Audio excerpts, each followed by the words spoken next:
자, 왜 라스트 댄스냐면은 작년 수능 생률 마지막 수업에서 이걸 했거든. 왜 이걸 수능 생률에서 마지막 날에 했냐면 작년 구모다. 그러니까 수능 직전에 있던 평가 문제에 니부어 문제가 나왔어. 그래서 니부어 문제가 나오는 바람에 이거거든요. 26년 9월이죠. 그래서 수능 이 니부어가 한 5년 동안 모의고사 기출이 안 나왔어요. 근데 내신은 해야 돼. 너는 원래 작년까지 안 해도 됐었거든. 근데 해야 된다. 작년 9모에 나왔으면 올해 수능까지 나올 수 있어. 근데 내용이 그렇게까지 엄청 쉽지는 않거든요. 이게 조금 꼬아서 나오면 어려울 수 있는 문제라 가지고. 그래서 내가 부랴부랴 선지를 보면은 선지 막 내용을 보잖아. 그러면 19년도, 20년도 이때 거밖에 없어. 19년도, 14년도, 20년, 18년 이렇단 말이야. 여기에 선지가 3페이지예요. 왜 선지가 많냐면 이거 갑자기 국모에 나오는 거예요. 수능에 나올 수도 있겠다 싶어가지고 내가 한 5개년치, 6개년치 긁어볼 수 있는 모든 선지들을 다 긁어모아서 1시간 동안 이걸 수업을 했어. 그래서 내용이 많은 거예요. 그래서 라스트 댄스다. 마지막 수업이기 때문에 여튼 근데 내신은 원래 좀 어렵게 나오고 니부어가 킬링 파트 중 하나라 가지고 여기는 어렵게 공부하는 게 맞아. 그리고 어렵게 결국은 작년 수능에 안 나왔어요. 작년 수능에 안 나왔기 때문에 올해 나올 수도 있겠죠. 근데 개념을 좀 알고 있어야 내용을 꼬아내도 요즘에는 그리고 어렵게는 안 내더라. 근데 예전에 많이 꼬아서 냈었어요. 관련된 선지들을 다 알고 있어야 어렵게 나오더라도 맞출 수 있는 거야. 어렵게 나올 수도 있습니다. 내가 생각하기엔 충분히. 이전에 쭉 어렵게 나왔었기 때문에. 자, 하여튼 그 사회윤리인데 사회윤리 첫 단원에서 사회정의에서 니부어 정의관이 나오거든요. 왜 니부어가 사회정의 첫 단원에서 나오냐면 이전까지 사회윤리라는 거는 개인윤리의 총합의 개념이었어요. 그냥 개인이 정의로우면 사회가 정의로울 거라고 생각했다고. 근데 사회윤리는 개인윤리랑 다르다. 개인이 정의롭더라도 사회가 비도덕적일 수 있다라고 얘기를 하는 사람이기 때문에 사회의 윤리가 별개다 따로 있다라고 얘기해서 사회정의 첫 파트에서 나온 사람입니다. 됐죠? 그래서 핵심은 뭐냐면 개인은 도덕적일 수 있지만 사회는 무조건 비도덕적인 거야. 그래서 얘가 책 이름이 이거거든요. 책 이름이 그냥 사상 이름이죠. 그래서 여기 사상 이름이 미리 얘기를 할게요. 도덕적 인간과 비도덕적 사회다. 이 2차 세계대전은 막 이런 식의 이 사람이란 말이야. 1차 세계대전 끝나고 요 책을 썼어.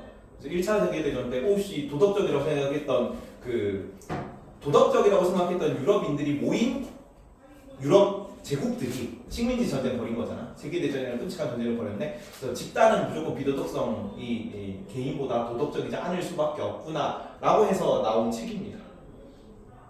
그래서 뭐가 필요하다 그러면 강제력이 필요하다 그래요. 여기는. 근데 선의지에 기반한 강제력이야.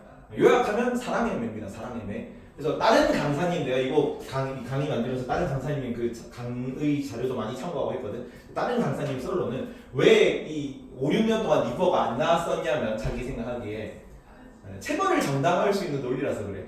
사랑의 매잖아. 사랑의 매. 근데 한동안 학생인 거 막 이런 게 엄청 막 좀 신장되던 시기였죠. 그래서 사랑의 매를 정당화할 수 있는 내용이라 가지고 최소한의 강제력이 행사되어야 그래야 사회가 도덕적으로 흐를 수 있다 하거든요. 사랑의 매로 요약을 하면 됩니다. 나중에 강제력이 사회가 도덕적으로 흐르기 위해서는 일정 부분의 강제력이 반드시 필요하다는 생각을 했어요. 요약한 내용을 볼게요.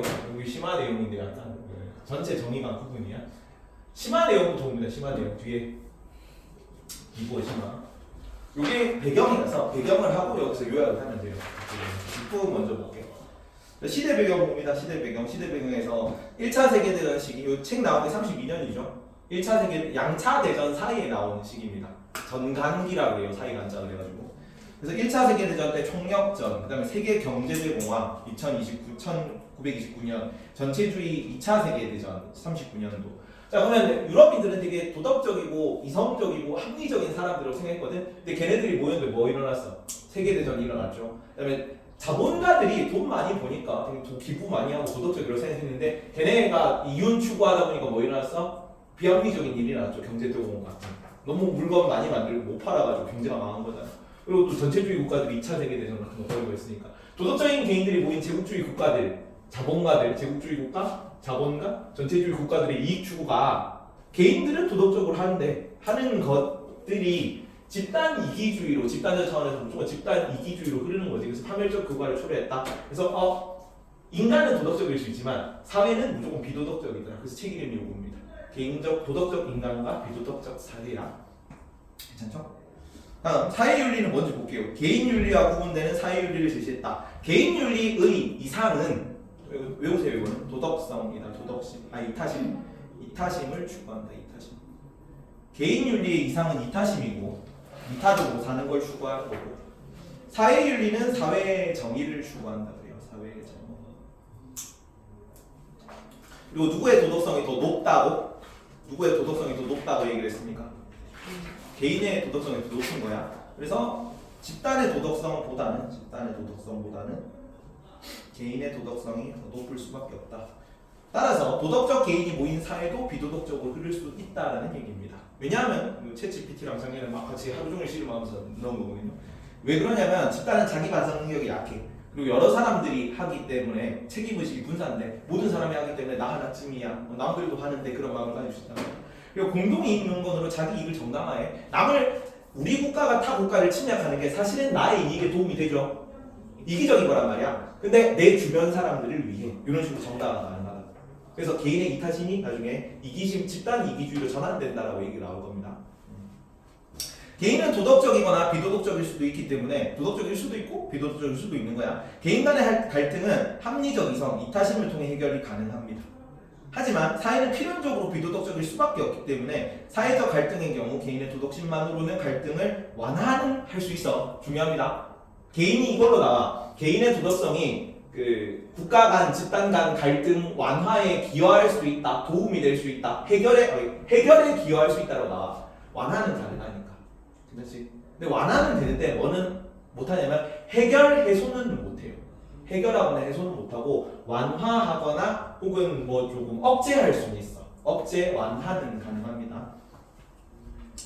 자, 비도덕적 사회 구조 내에서 도덕적 개인일지라도 도덕적 삶을 살기 어렵기 때문에 사회 구조가 개인의 도덕성을 결정한다고 나와요. 그래서 왜냐면 그 사회가 비도덕적이라면 우리 국가가 남의 국가를 침략해. 내가 아무리 도덕적인 개인일지라도 거기 가서는 국민들을 학살할 수밖에 없단 말이야. 그래서 왜냐하면 집단 이기주의가 구성원의 이성적 판단을 방해하고, 그래서 도덕적 삶을 살기 위해서는 반드시 사회구조 개선이 필요하다. 그래서 사회구조 개선을 위한 강제력 행사될 필요가 있다라고 얘기를 하는 사람입니다. 자, 사회 속 개인은 어떤 개인이냐? 도덕적 개인을 포함해서 모든 사람은, 그러니까 도덕적 개인조차도 사회 집단 내에서는 집단에 맹목적으로 충성하는 경향이 있다 그래요. 왜냐하면 집단은 이익, 권력을 위해서 충성을 요구하고 우리 집단의 확장을 위해서, 개인은 충성을 통해 소속감과 안정감을 획득하기 때문에 서로 주고받는 관계에서 개인이 맹목적이게 흐를 수밖에 없다고. 그래서 집단에 대한 맹목적 헌신은 그것이 비록 이타적 충동의 원천이 된다고 할지라도 중요합니다. 개인의 이타성이 집단으로 가면 이기심으로 표출돼요. 내가 비록 이타적 충동이 원천이 맹목적 헌신일지라도 결국 이기주의의 다른 표현에 불과해요. 대체로 집단의 무제한적 권력 행사에 토대가 되는 이타성이야. 이거는 예를 들어서 조국을 위해 희생하는 군인은 나를 바쳐서 우리 국가를 위하는 거잖아. 이타적인 거거든. 개인의 도덕성이야. 개인의 도덕적 지향입니다. 이타성. 근데 그게 국가 차원으로 가면 뭐라고? 전쟁을 일으키기 쉽게 만든다는 거. 집단 이기주의에 기여한다는 겁니다. 따라서 개인의 도덕 감정도 집단 이익을 위해 동원되면 비도덕적 결과를 낳을 수 있기 때문에, 그래서 끊임없는 비판적 성찰이 필요하다. 요거는 개인의 선 의지가 필요하다고요. 맨데 내가 필요하지. 때려가지고 바르게 이끌어야지. 근데 뭐에 기반한? 개인의 끊임없는 비판적 성찰에 기반한. 그 선 의지라는 단어를 씁니다. 선 의지에 기반한 강제력이 필요한 거야. 그래서 사회 부정의 원인 두 가지에 대한 해결책이 선 의지에 기반한 강제력이거든. 부정의 원인 두 가지 봅니다. 집단 간 힘의 불균형이에요. 힘의 불균형. 이거는 현실주의 입장입니다. 집단 간 힘의 불균형이 국가가 갈등을 일으킨다. 그래서 힘의 균형 상태를 회복하면 돼. 집단이 갖는 힘의 비율에 따라 집단 간 정치적 관계라고 해요. 이건 도덕적 관계가 아닙니다. 개인의 관계는 도덕적 관계 수립이 가능하지만 집단적 관계는 힘의 관계야. 정치적 관계라는 거는 정치적 관계 밖에만 수립될 수 없어. 그리고 두 번째, 개인 집단의 이기심인데, 개인이 이기심이 모여서 집단의 이기심으로 표출된다. 혹은 개인의 이타성도 집단으로 가면 집단 이기주의로 흘러요. 아까 얘기했죠. 그래서 개인은 이타적이든 이기적이든 상관이 없어. 이타적이든 이기적인 간에 사회는 무조건 이기적이에요. 그래서 개인은 반성, 양심을 통해 도덕적 회복이 가능하지만 개인은 도덕적이기 때문에, 하지만 사회는 개인보다 쉽게 부정한 행동을 저지를 수밖에 없다고. 왜냐면 개인의 이성은 이성적, 합리적, 이성적이고 합리적이지만 집단의 이성은 맹목적이고 충동적입니다. 그래서 이성적이기 때문에 설득과 조정을 통해 갈등을 해결할 수 있지만 집단의 이성은 맹목적이기 때문에 윤리적이라기보다는 정치적 관계로 흐를 수밖에 없다고. 그래서 사례를 뭐 이런 걸 들었거든요. 인종, 차별, 종교재판, 반동, 대지진. 그래서 착한 1대1로 만나면 조선인과 일본인이 식민지배 당시에도 친하게 잘 지낼 수 있어요. 근데 일본인 대 한국 조선인이라는 관계로 만나잖아. 그러면은 이제 일본인들이 사회혼란이 일어났을 때 관동 대지진이 일어났어. 그래서 조선인들이 우물에 독을 풀었다라면서 일본인들의 이익을 지키기 위해 조선인들을 학살한 거잖아. 그죠? 여기도 백인 대 흑인이 개인적으로 만난다면 잘 지낼 수도 있지. 착한 백인이라면. 나쁜 백인도 있을 수 있지만. 근데 백인 대 흑인이라는 집단 대 집단으로 만나면 백인의 이익을 지키기 위해 흑인들을 노예로 삼을 수밖에 없다고. 여기도 종교재판 당시에 마녀사냥 하는데 모든 사람들이 마녀를 위해 향해서 돌을 던졌잖아. 그러면 그 개인들은 다 착한 개인들이라고. 하지만 그 개인들이 모여서 우리 집단의 이익을 위해서 저기 마녀가 우물에 독을 풀고 전염병을 일으키잖아. 전염병을 막기 위해서는 어떻게 마녀를 쫓아내야지. 그래서 화양시켜야 되는 거잖아. 그래서 되게 맹목적으로 뭐 죽여라, 마녀 사냥해라, 뭐 이렇게 노예 삼아라, 뭐 이렇게 조선인 학살해라 할 수밖에 없다고. 필연적으로 그렇다는 겁니다. 그렇죠? 그리고 해결책. 그래서 이 첫 번째 힘의 불균형이 문제이기 때문에 힘의 균형 회복을 위해서 뭐가 필요해? 사회적, 제도적 강제력이 필요합니다. 근데 이 강제력에는 폭력적 수단도 포함돼요. 제도적인 것도 강제력이지만 전쟁도 혹은 뭐 학살하면 안 되겠죠. 선의지에 기반해야 되니까. 어쨌든 힘의 균형을 회복하기 위한 어떤 강제력이 필요합니다. 폭력적 전쟁까지 허용돼요. 그래서 누가 나중에 이거랑 비판하는 입장으로 나오냐면 갈충 저 뒤에 평화윤리 하는 사람이 있죠. 갈충의 평화론 고일 통합사에서도 배웠죠. 거기는 평화를 위한 어떠한 무력적 수단, 폭력적 수단도 허용돼서는 안 된다는 거잖아. 그래서 평화적 수단에 의한 평화가 책 이름이었습니다. 걔가 쓴 책 이름. 거기는 방어 전쟁도 안 되죠. 근데 여기는 정의 회복을 위한 무력적 개입이 필요해요. 그래서 대응되는 입장이나 반대되는 입장. 여기는 전쟁도 할 수 있는 거야. 정의 회복을 위해서는. 하지만 강제력 자체는 선으로도 악으로도 흐를 가능성이 있는. 그래서 이거 나와. 그 정의를 위한 폭력일지라도 정의 자체는 이게 정의를 위한 폭력일지라도 폭력 자체는 악이다. 뭐 이렇게 나올 겁니다. 맞아, 틀려? 아니야. 악도 선도 아닙니다. 악으로도 흐를 수 있고 선으로도 흐를 수 있는 거야. 근데 악으로 흐를 가능성이 있는 것이기 때문에 뭐 해야 돼? 개인의 양심에 기반한 선의지의 통제를 받아야 돼요. 선의지. 그래서 선의지는 뭐라고? 사회 정의는 뭐라고? 선의지의 통제를 받는 최소한의 강제력입니다. 최대한 하면 안 돼. 사람이 매는 가능한 한 작게 때려야 되는 거예요. 뭐 학생을 바르게 이끈다고 팔을 부러뜨리고 말하면 안 되죠. 엉덩이 막 다리 부러지고 말하면 안 될 거 아니에요. 그래서 최소한의 강제력이 필요하다. 도덕적 사회 구조를 실현할 수 있는 기반이다. 두 개.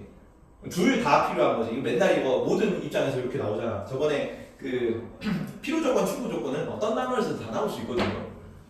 저번에 그 사랑과 성이 윤리할 때 사랑은 보수주의 입장에서 도덕 성관계 정당화를 위한 무슨 조건이야? 필요 조건이야? 충분 조건이야? 성관계 정당화를 위한 무슨 조건이었습니까? 필요 조건이 충분 조건이 사랑. 필요 조건이다. 사랑도 있고 그다음에 상대방 동의도 있고 결혼도 있고 보수주의 입장 요거죠. 이게 사랑이니까 사랑이 더 큰 범위라서 사랑은 필요 조건이었지. 그러면 여기도 똑같이 나올 거야. 사회 정의가 뭐라고? 선의지에 기반한 강제력. 이게 사회 정의인 거죠. 그러면 강제력은 최소한의 강제력은 사회 정의 실현을 위한 필요 조건이다, 충분 조건이다. 사회 정의 실현을 위해서 이 강제력이 필요 조건입니다, 충분 조건입니다. 강제력은 필요 조건이야. 강제력이 더 큰 거잖아. 강제력이 더 크잖아. 강제력과 선의지가 겹치는 게 사회 정의라고. 예. 그럼 강제력은 필요 조건이라고 나와야 돼요, 뒤에. 강제력. 그래서 도덕조사에 얘는 이거 읽어봐봐. 자본가들이 그 노동자들 착취해가지고 자기네들 이윤 막 취구하려다가 너무 물건 많이 만들어가지고 경제태공을 했던 거잖아. 그거를 정부가 어떻게 개입했니? 뉴딜 정책 해가지고 복지제도 확대하고 그 수요를 창출하는 식으로 해결했잖아. 이거 보고 영감 받아가지고 쓴 책이 저거예요. 도덕적 개인과 비도덕적 사회라고. 이건 정부의 강제력이잖아. 정부의 강제력이 개입된 거지. 개입돼서 잘 풀린 사례에 속하니까. 그러니까 이런 식으로 뭐 정부든 세계 뭐 기구든 다른 나라든 개입을 해가지고 정의 실현을 위해 노력해야 된다는 거야. 요거는 아까 충분 조건이라고 한 거 아니죠. 외적 강제를 통한 규제는 사회 윤리 문제 해결의 충분 조건이 아니라 필요 조건이 필요 조건 있습니다. 밑에는 하지 맙시다. 이거 너무 심한 내용이고 이거는 지워라. 이거 옳은 건데 선의지에 기반한 강제력이거든. 이게 니부어 원전에는 나와 있고 이 작년 구모 해설에 나와 있어요. 해설에 나와 있어 쫄아가지고 넣었는데 아직 기출로 선지로 나온 적은 없기 때문에 기출 선지였던 적은 없어서 일단은 지워라. 너까지 너무 심한 내용인 것 같다.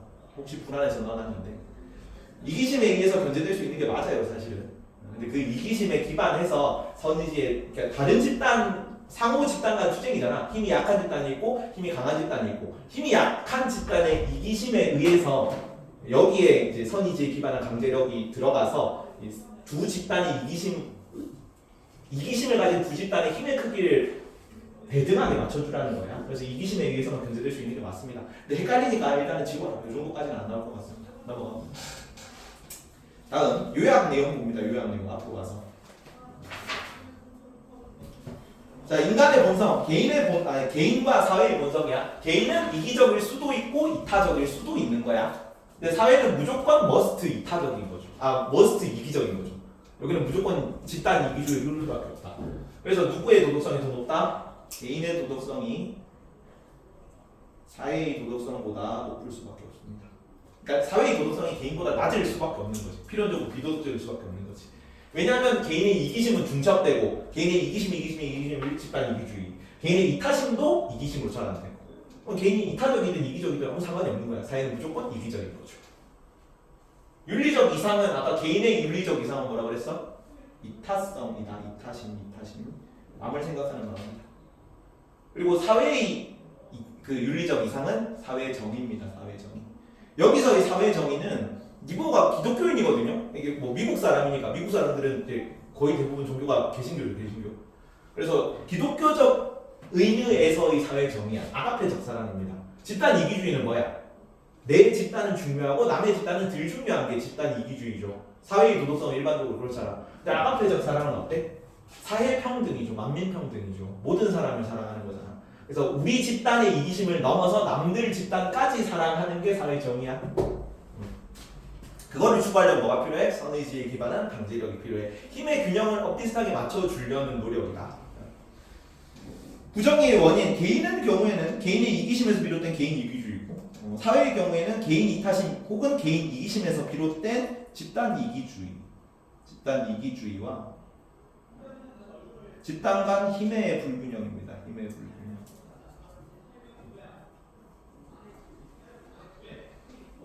자, 개인 윤리적 이상 실현 방법은 개인의 경우에는 설득, 조정, 양심, 합리적 이성 이런 게 들어가는 거고, 이건 이렇게 좀 말로 할 수 있다는 거야. 대화, 타협 이런 걸로 폭력적인 강제력이 들어가지 않고도 가능하다는 얘기지. 근데 사회에서는 반드시 강제력이 들어가야겠지. 근데 그 강제력은 뭐에 기반한? 뭐의 지배를 받는? 선의지의 지배를 받는. 개인의 이타심, 합리적 이성 이런 거에 지배를 받는 최소한의 강제력이다. 최소한의 강제력. 이때의 선의지는 개인의 이타성을 넘어서 자기 개인 윤리의 자기 중심성을 자각함으로써 정의로운 사회 질서를 세우려는 자기 불완전이지. 아가페적 사랑을 뜻합니다. 선의지는 모든 사람을 사랑하려는 의지야. 그래서 둘이 싸우면 말리고 싶은 의지지. 모든 사람을 사랑하니까. 그래서 힘의 균형을 맞춰주기 위한 강제력을 쓰는 그런 의지다. 그리고 강제력은 이때 뭐를 주의하냐면 합리적 이성에 기반한 설득 조정과는 다르기 때문에 물리적 폭력이 동원되지 않더라도 비합리적인 방안이야. 그래서 비합리성이랑 강제성이랑 동일한 의미로 나옵니다. 비합리성이라는 단어가 나오잖아. 미부어 선지에서는 강제력이라는 뜻이야. 이게 어쨌든 강제력이라는 거는 설득, 조정 이런 거 남에게 하기 싫은 걸 강제로 시키는 게 강제력이잖아. 그건 합리적이지 않다고 보는 거야. 이성에 기반한 대화, 토론, 타협 뭐 이런 게 이게 합리적인 거고 강제력은 물리적 폭력이 동원되지 않더라도 그래서 비합리적이다. 비합리적인 방안. 자, 이기적 개인은 합리적 이성만 있어도 도덕적이고 이타적인 개인일 수 있다. 하지만 이기적 사회는 강제력과 선의지까지 있어야 도덕적이고 정의로운 사회다. 그죠? 요약 끝. 내용 자체는 어렵진 않은데 선지가 좀 생각보다 꼬여서 나온다 여기가. 요새는 안 그렇고 요새는 어차피 저 작년 한 문제밖에 안 났지만 옛날에는 굉장히 어렵게 나왔던 파트 중 하나입니다. 사인 선지가 좀 있어서. 그래서 내용이 좀 길어졌던 게 선지 기반으로 문제를 만들 때 내용을 본문을 만들다 보니까 내용이 좀 길어졌어요. 갑니다. 110번부터.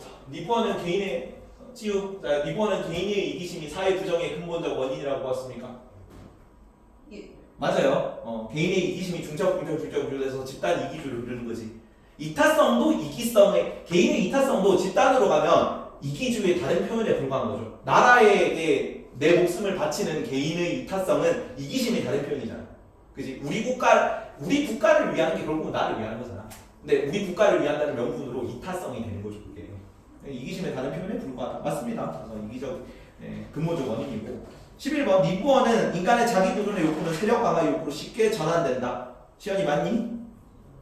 자기 보존의 욕구는 세력 강화의 욕구로 쉽게 전환된다. 맞을까? 맞아요. 세력 강화의 욕구라는 거는 집단 이기주의라는 얘기입니다. 그러면 개인의 자기 보존 욕구는 이기심이겠죠. 개인의 이기심은 집단 이기주의로 쉽게 전환된다. 맞는 내용이고.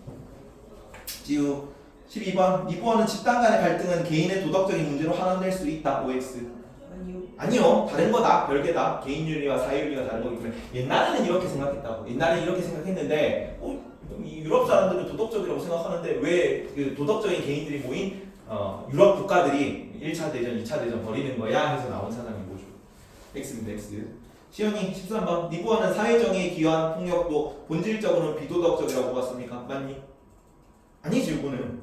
일단 폭력은 본질적으로 선도악도 아닙니다. 아까 선도악도 아니랬잖아요. 그래서 악으로 흐를 수 있기 때문에 선의지에 기반해야 된다고. 선의지에 기반한 폭력은 도덕적인 거고 선의지에 기반하지 않은 폭력은 비도덕적인 거지.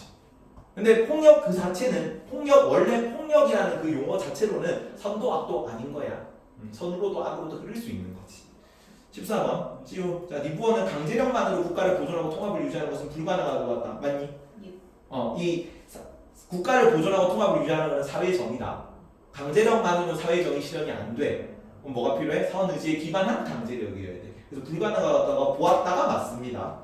15번 시연이 니부어는 외적 강제력을 통한 규제는 사회윤리 문제의 충분 조건이라고 한다. 같은 말입니다. 이거 니부어는 개인의 도덕적 선의지 역량이잖아. 이거 그다음에 강제력이잖아. 이게 사회윤리 문제 해결 이게 사회정의지. 사회정의 실현 사회정의잖아. 충분 조건 맞니? 아니야. 금호고 선생님께서 내신 건데 이 수능 생률 17년 거를 따가지고 작년 기출에 낸 거다. 금호고. 그래서 옵니다. 충분 조건이니까 틀렸죠. X입니다. 필요 조건이어야 돼. 16번 지우. 자, 니부어는 사회가 양심적인 사람들로부터 도덕적 승인을 받지 못하는 방법. 뭘까 이게? 양심적인 사람들로부터 도덕적 승인을 받지 못하는 방법이라는 게 뭘까? 비합리. 그렇지. 강제력. 이 갈등 같은 사람들인 거죠. 양심적인 사람들. 절대 폭력은 안 돼라고 생각하는 그런 양심적인 사람들로부터 승인을 받지 못하는 폭력적인 방법을 사용해서라도 정의를 추구해야 한다고 보았습니다. 봅니다. 시연이 니부어에 따르면 올바른 정치적 도덕성은 합리적인 사회 강제로 통보합니까? 이거 돼 있네. 옵니다. 합리적이라는 거는 선의지에 기반했다는 거야. 여기서 이성이라든가 합리성이라든가 도덕적이라든가 선의지라는 건 비슷한 맥락으로 쓰여요. 개인은 이성적이었죠. 개인은 이성적이고 합리적이고 지성적이었기 때문에 대화, 토론, 타협 이런 게 가능하다고. 근데 그런 거에 기반한 사회 강제력이어야지. 그래서 올바른 정치적 도덕성, 합리적인 사회 강제력 같은 말입니다. 넘어가고 다음 페이지. 선지가 좀 많은데 끌고 올 수 있는 거 다 끌고 와서 그래요. 여기 있는 거 하면은 그냥 5년치 기출을 다 끌고 오기 때문에 새로운 선지가 안 나올 거다. 끌고 올 수 있는 거 전부 다 끌고 와서 내신은 이걸로 아마 대비가 다 될 겁니다. 내용이 좀 많긴 하지. 다 외우십시오. 18번. 자, 니부어는 집단의 요구와 개인의 양심 간의 지속적인 갈등이 왜 이래도 이거 지속적인 갈등이 존재합니다. 고쳐놔야겠네. 이거는 개인의 양심은 뭐야? 선을 실현하고 싶은 거지. 이타성인데 집단의 요구는 뭐야? 집단의 요구는 집단 이기주의잖아. 갈등이 일어날 수 있죠. 갈등이 존재하는 겁니다. 다음 19번 같이 봅시다. 이번은 개인과 사회의 최고의 도덕적 이상 간의 모순은 절대적이다. 틀리겠죠? 왜 틀리니? 상대적인 건 아니고 이게 사회 정의를 실현하기 위해서 선의지가 필요했잖아. 그러니까 이거는 갈등이지. 개인의 양심과 집단의 요구는 갈등이지. 근데 집단이 잘 되려면 뭐가 필요했어? 개인의 양심이 필요했잖아. 개인의 양심 선의지니까. 그래서 모순이 해결될 수 있죠. 모순이 해결되는데 개인의 도덕성이 필요하죠. 이타성이 선의지잖아. 이타성이 들어간 강제력이 사회 정의니까. 둘이 모순은 개인 대 개인, 집단 대 개인으로는 그 서로의 도덕적 이상의 모순을 일으키지만 우리 사회적 이상을 실현하는데 개인적 이상이 도움을 주죠. 그래서 절대 이 둘이가 모순이 해결될 수 있는 거라고. 이 개인이 이타적이고 사회가 정의로울 수 있다고. 그래서 X입니다. 절대적인가 아니다. 20번 시연아. 자, 니부어는 집단 간 힘의 불균등한 분배가 부정의가 지속되는 원인이 된다고 봅니까?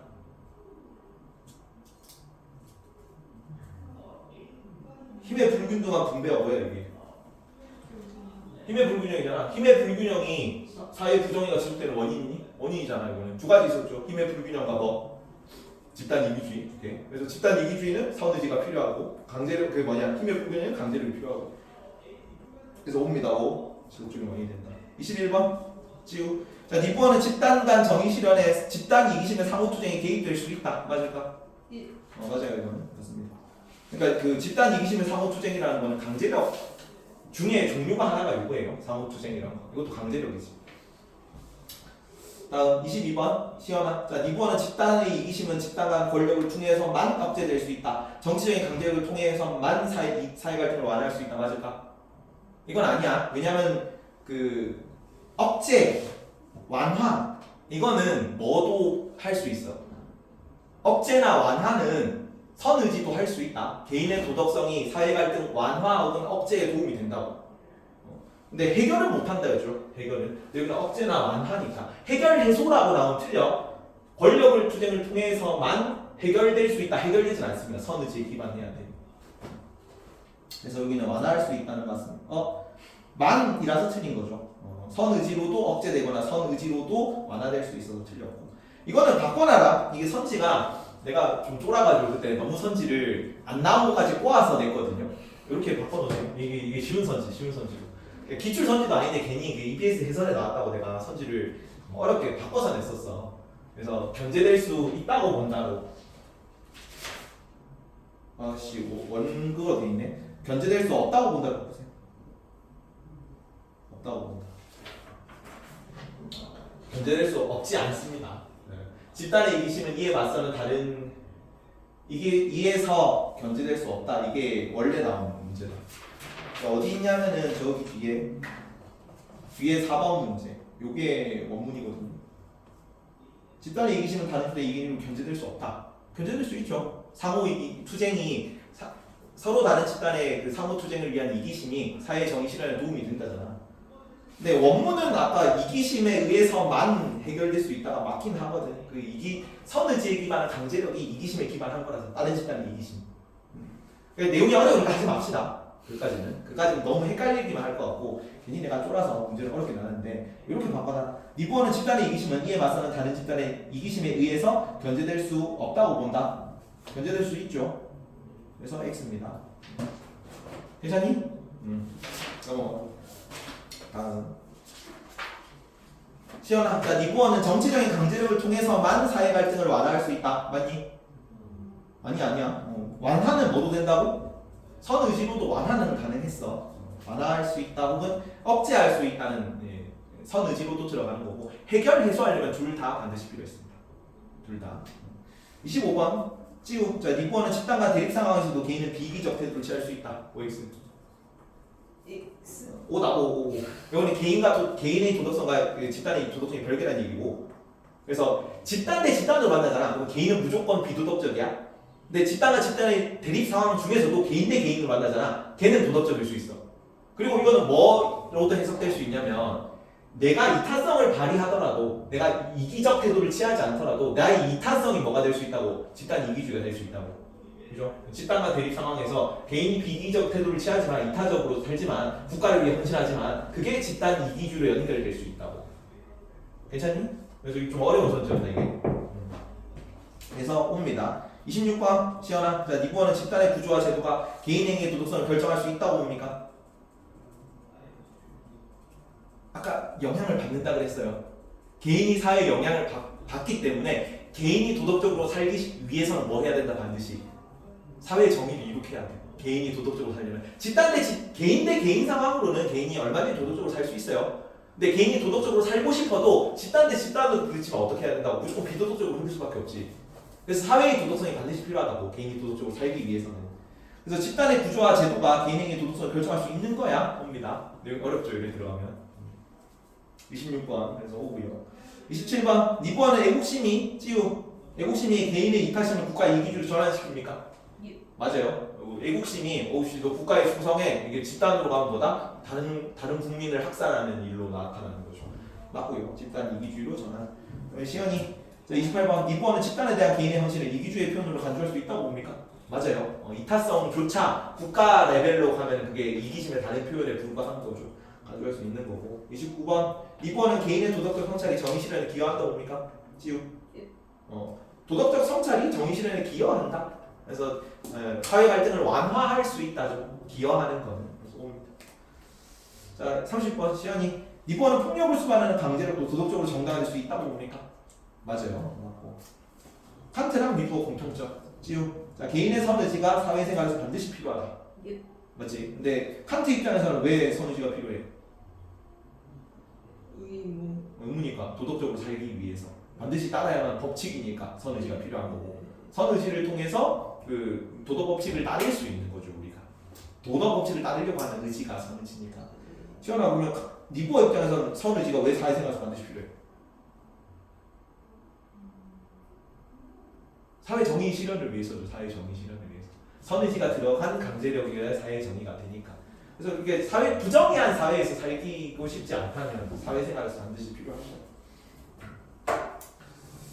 이게 4개 문제 있는데 별로 안 어렵거든요. 문제 자체는 모의고사 막 기출은 엄청 좀 어려운 게 많은데 여기 나와 있는 내용들은 적당한 내용들을 가져와서 풀어보세요. 자, 1번, 2번만 풀이할게요. 누가 누구를 비판하니? 기억.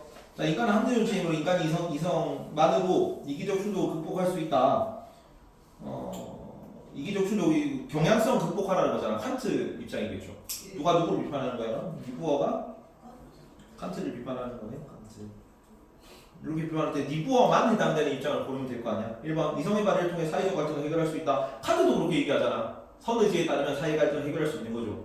틀렸고 개인의 합리성과 집단의 합리성의 조화를 이룰 수 있다. 칸트는 그 집단 합리성 뭐 조화 뭐 이런 걸 얘기를 안 하긴 하는데 당연히 여기는 그 사회 윤리와 개인 윤리를 구분하지 않았던 시대죠. 개인이 정의로우면 사회가 당연히 정의로운 거야. 그럼 당연히 조화를 이룰 수 있지. 개인끼리만 잘 지내면 사회는 자동적으로 조화로워지니까. 그러니까 합리성은 조화를 이룰 수 있는 거고. 3번 사회 정의를 위해 집단은 기꺼이 자기 이익을 포기할 수 있다. 집단은 자기 이익을 포기하지 않죠. 니부어 입장이 아니죠 이거는. 2번은 칸트도 인정하는 입장에서 비판을 못하고 3번은 니부어 입장에 틀려서 비판을 못하고 4번 집단 간 권력 투쟁을 통해서만 집단의 이기심을 억제될 수 있다. 강제력이 들어간다는 얘기잖아. 잠깐만 틀렸잖아. 이것도 억제될 수 있다잖아. 그지? 억제는 많이 입은 이거죠. 많이 선의지도 완화할 수 있죠. 아까 나왔던 선지다 이거. 그래서 많이 틀렸습니다. 선의지도 집단의 이기심을 억제 혹은 완화할 수 있기 때문에 만 때문에 틀린 거야. 이성에 대한 무조건의 신뢰는 집단과 갈등을 어렵게 할 수 있다. 이거 맞겠지. 칸트는 이성만이면 다 괜찮아. 실천 이성으로만 실천 이성을 무조건 따른다면 도덕 법칙을 따라서 인간이 도덕적으로 살 수 있어고. 근데 니부어는 그걸로만 무조건 뭐가 필요하다? 강제력이 필요하다니까. 네. 답이 5번입니다. 이건 맞았어. 아니 근데 위에는 답이 5번이라 돼 있고 선지는 2번이라 체크돼 있어가지고. 뭔 말이야 그게? 아니 그러니까 그 뒤에 답지 봤는데 뒤에 답지 정답은 5번이라 돼 있고 선지에는 2번이라고 체크돼 있어가지고. 그래? 5번이 이렇게 돼 있어. 이거는 밑에는 몰라. 밑에는 2번. 자, 사회적인 실현하기 위해서는 인간의 이기심을 억제한다면 사회는 이기심에 대해 제대로 갈등과 폭력과 승리하지 않을 수 없을 것이다. 정답을 귀속시킬 수 있다. 니부어죠, 니부어. 니부어 입장에서 개인 이기주의는 집단 구성원의 이성적 판단을 방해한다. 그러겠죠, 이거는. 네. 개인이 사회 구조에 영향을 받잖아, 당연히. 집단 대 집단으로는 이기적으로 흐를 수밖에 없으니까 개인도. 자, 인간의 합리성이 제고되면 집단과 할 때는 해소는 안 되지. 해소 해결을 하려면 뭐가 필요하다? 선의지에 기반한 강제력이 필요하고 완화 억제는 가능하다 그랬어. 그래서 해소 X. 자, 집단과 갈등은 개인의 도덕적인 문제를 화낼 수 없죠. 틀렸고. 자, 폭력을 수반하는 강제로 도덕적으로 전환할 수 있는 거죠. 그래서 기름길. 아, 빠졌습니다. 오케이. 자, 요거 그 문제 좀 괜찮아가지고 니부어인데 니부어 입장이고. ABC 행위에 대해서 니부어가 어떻게 얘기를 할 거냐면 A는 뭐냐면 평화주의자라고 해요. 평화주의자. 여기는 강제력을 행동했는데 개인주의인 거지. 개인주의자야. 여기는 선의지에 기반한 강제력이긴 한데 이게 사회적 의미가 아니죠. 여기는 밑에는 선의지에 기반한 강제력이 제대로 행사된 건데 정치적 강제력도 강제력이야. 그래서 C만 긍정적입니다. A, B는 둘 다 니보가 비판하는 쪽이야. 야, 선의지만 가지고 있어서는 안 돼. 평화주의 비판하는 거고 개인주의 혼자서는 안 돼. 사회적 차원의 윤리가 필요해. B를 비판하는 거야. 그래서 A는 정치적 힘 대신에 양심을만 호소하는 잘못을 범했다. 굳이 양심을만 호소하고 있죠. 강제력이 없잖아. 평화주의라서. B는 자신의 의도를 저질적인 정치적 저항과 연결시키지 못했죠. 개인주의라서 맞고. 비폭력적으로 대응하여 정치적 힘을 활용하지 못한 건 아니고 상품 분명 운동은 강제력이란 말이야. 정치적 영향을 행사하고 있는 거거든. 그래서 틀렸고요. A, B는 집단적 저항이 필요하고 제대로 파악하지 못한 거 맞죠. 그래서 기흥, 리을이 정답. 이렇게. 그죠? 집단적 저항이라는 거는 강제력 얘기하는 거다. 여기는 저항 안 하죠. 평화주의. 모평은 넘어갑니다. 문제 그렇게 어렵게 안 나와서. 까지 끝. 사회 정의 파트. 분배적 정의 굉장히 대충 넘어갈 겁니다. 모의고사는 그렇게 중요하지 않고 수능 내신도 고1 때는 이게 메인이었거든요. 정의 파트에서 필요에 따른 분배, 능력에 따른 분배, 업적에 따른 분배 그거건데 요거는 설명만 돼 있고 메인으로 문제가 나오지 않습니다. 오답선지, 뭐 정답선지 하나로 나오고 그리고 1학년 때 했던 거죠. 대충 넘어갑니다. 대충 엄청 재빨리 넘어갑니다. 아, 그 전에 아리스토텔레스 분배 정의 짧게 들어가 있거든. 복습하고 넘어간다. 그리고 5분 있다 합시다.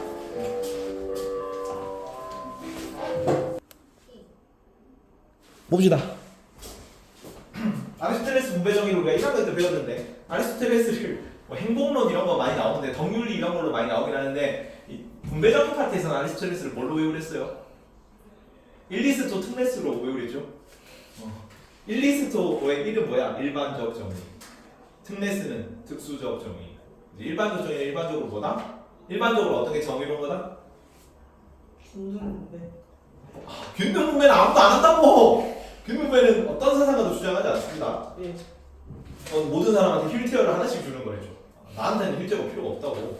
그래서 일반적 정의는 준법 정신. 특수적 정의는 분배적 정의, 교정적 정의, 교환적 정의 세 개 다 분배, 교교 이렇게. 분배적 정의, 교환적 정의, 교정적 정의 이렇게 나와요. 자, 일반적 정의는 뭐다? 일반적 정의는 준법 정신. 일반적으로는 법을 잘 지키는 게 정의로운 거야. 그래서 여기는 보편적 상황에 적용되는 정의로움입니다. 그냥 별일 없으면 특수한 일이 없으면 그냥 일반적으로 뭐가 법을 잘 지키는 거, 그게 정의롭게 사는 거. 근데 여기는 개별적 상황에 적용되는 부분적으로 적용되는 정의들이거든. 그래서 특수적 정의라고 특수적 정의는 분배적 정의, 교환적 정의, 교정적 정의. 자, 분배정의랑 교정적 정의는 뒤에서 자세하게 볼 거예요. 롤스 노직 분배정의 나오고 여기는 응보주의, 응보주의라든가 교화주의 뭐 이런 거 나오는데 여기는 이제 교환주의는 내용이 안 들어가 빠졌거든. 왜 빠졌냐면 여기는 요때가 물물교환의 시기라서 교환적 정의가 들어간 거야. 여기는 물물교환했을 때 교환 결과가 서로 공정하게 내가 닭 한 마리 줬으면 쌀 한 가마니 딱 받아야 되는데 뭐 닭다리가 하나 풀어져 있으면 안 되고 쌀이 한 절반 좀 썩어 있으면 안 되고 뭐 그런 겁니다. 근데 여기는 지금은 뭐가 나타나서 교환 결과가 비교적 공정하다고 생각되어지는 거야. 화폐가 등장해서 물물교환이 공정하다고 생각되어지기 때문에 이런 내용은 빠진 겁니다. 괜찮죠? 자, 분배 정의는 서로 다르게 대해주는 겁니다. 여기는 준법 정신은 모두에게 다 동일하게 적용되는 거거든. 동일하게 법을 지키고 동일하게 법이 적용되는 게 정의로운 건데 여기는 부분적 정의지. 만약에 내가 많이 업적을 이루면 많이 보상해 주는 거고 적게 업적을 이루면 적게 보상해 주는 거고 그리고 똑같은 업적을 이루면 똑같이 보상해 주는 거야. 그래서 같은 것은 같게 똑같은 업적을 이룰 때는 똑같이 다른 것은 다르게 다른 업적을 했을 때는 다르게 분배를 한다. 이렇게 대응하는 게 정의롭다고 보는 거고 교환 조정이 아까 물물 교환했을 때 교환 결과가 똑같아야 된다. 제로섬이 돼야 된다. 근데 만약에 이 제로섬이 안 되면 뭐 해야 되냐면 내가 더 받은 만큼 남한테 뺏어서 내가 더 받은 만큼 나한테 뺏어가지고 남한테 줘야 되고 내가 덜 받으면 적게 받으면 남한테 뺏어가지고 나한테 줘야 돼. 그래서 이익만큼 보상하게 하고 손해만큼 배상하게 한다. 그래서 둘 다 제로섬입니다. 제로섬 합쳐서 0이 돼야 돼. 교환 결과가 플러스 마이너스가. 그래서 여기는 뭐라고 하냐면 기하학적 비례라고 해요. 기하학적 비례. 기하학적이라는 거는 곱하기 나누기로 가는 겁니다. 그래서 기하급수적으로 증가한다고 할 때. 여기는 이제 내가 1의 1을 하면 3원을 받으면 2의 1을 하면 6원, 3의 1을 하면 9원을 받잖아. 이런 식으로 곱하기로 가죠. 그리고 내가 이제 100만큼 일을 했는데 내가 20% 일을 했다. 그러면 20원을 받는 거고 내가 내 1000만큼 수학이 나왔는데 내가 20% 일을 했다. 그러면 200을 받는 거야. 이런 식으로 곱하기로 하기 때문에 기하학적인 거고 여기는 플러스 마이너스가 0이죠. 교환 결과 플러스 마이너스 0이 돼야 되고 여기도 내가 더 받으면 이만큼 뺏어서 나한테 주고 내가 적게 받으면 더 적게 받으면 여기 내 거를 이제 남에서 내 거를 좀 채우고 이런 식으로 하니까 여기는 플러스 마이너스 0이 돼야 된다. 그래서 산술적 비례 이런 내용을 했었습니다 옛날에. 안 중요하니까 이게 고의는 안 중요하다. 고의는 이게 메인인데 고의는 굉장히 중요하다고 그랬지. 고의는 대충 넘어갑니다. 잘 안 나와서. 다음 선지도 없고요. 그래서 여기도 대충 넘어갑니다. 분배 정의에 대한 주요 기준. 확장 능력 필요인데 1학년 때 다 해줘. 할 때. 자, 피자를 나눌 거다. 6조각이 있는데 3조각씩 먹을 거, 3명이서 먹을 겁니다. 일반적으로는 어떻게 나누는 게 좀 정의로워 보여? 6조각을 3명이서 갈라 먹으면 두 조각씩 먹으면 정의로워 보이지. 근데 만약에 한 명이 3만 원 내고 한 명은 만 원 내고 한 명은 2만 원 내고 한 명은 만 원 내고 한 명은 돈을 안 냈어. 그럴 때는 어떻게 갈라가져야 좀 정의로워 보여요? 4조각, 2조각, 0조각 가지거나 3조각, 2조각, 1조각 가지거나 이렇게 해야 좀 정의로워 보이지. 그렇죠? 이게 업적에 따른 분배입니다. 기여한 바에 따라 다르게 분배합니다. 그 다음에 자, 한 명은 아침, 점심, 저녁을 다 굶고 오고 한 명은 점심만 먹고 오고 저녁은 굶고 오고 한 명은 아침, 점심, 저녁을 다 굶었어. 그럴 때 누가 제일 어떻게 그런 경우에 어떻게 분배하는 게 좀 정의로워 보이니? 돈은 똑같이 냈어요. 만 원 냈다면 다 굶은 애를 많이 주겠죠. 3조각, 2조각, 1조각 이렇게 먹겠지. 그게 많이 필요한 사람한테 많이 준다는 거야. 필요에 따른 분배라고 그래요. 그래서지. 그런데 이제 능력에 따른 분배라는 게 따로 나오거든. 능력에 따른 분배. 능력에 따른 분배는 뭐냐면 업적에 따른 분배랑 거의 비슷하게 쓰이는데 유사한 맥락으로 웃기거든. 근데 업적이 없는 사람을 평가하기 위해서 업적이 없는 사람한테 재화를 분배하기 위해서 사용하는 분배 기준이 능력에 따른 분배야. 우리 애들이 좀 헷갈리는데 맨날 수능 성적을 가지고 너네가 대학교에 가잖아. 수능 성적. 대학교 입장에서는 대학생들을 뽑는 거지. 수능 성적에 따라 대학교에 가는 거는 업적에 따른 분배입니까? 능력에 따른 분배입니까? 능력에 따른 분배가. 고등학생 업적은 수능 성적이지. 고등학생은 자기가 하는 일이 수능 공부잖아요. 입시생들은. 근데 대학생의 업적은 뭐야? 대학생들은 뭘 공부하는 사람들이야? 대학교 전공 과목, 교양 과목 공부하는 사람이 대학생이죠. 거기에 업적은 졸업 평균 학점이 걔네 업적이야. 그죠? 그러면 수능 성적이 높다 그래가지고 나중에 단점으로 나온다. 능력과 업적이 비례하지 않을 수 있다. 얘가 5일 등급 받아가지고 똑똑한 인재력을 하면서 이제 서울대에 뽑아놨더니 와가지고 캠퍼스 라이프를 즐길 수 있잖아. 그지?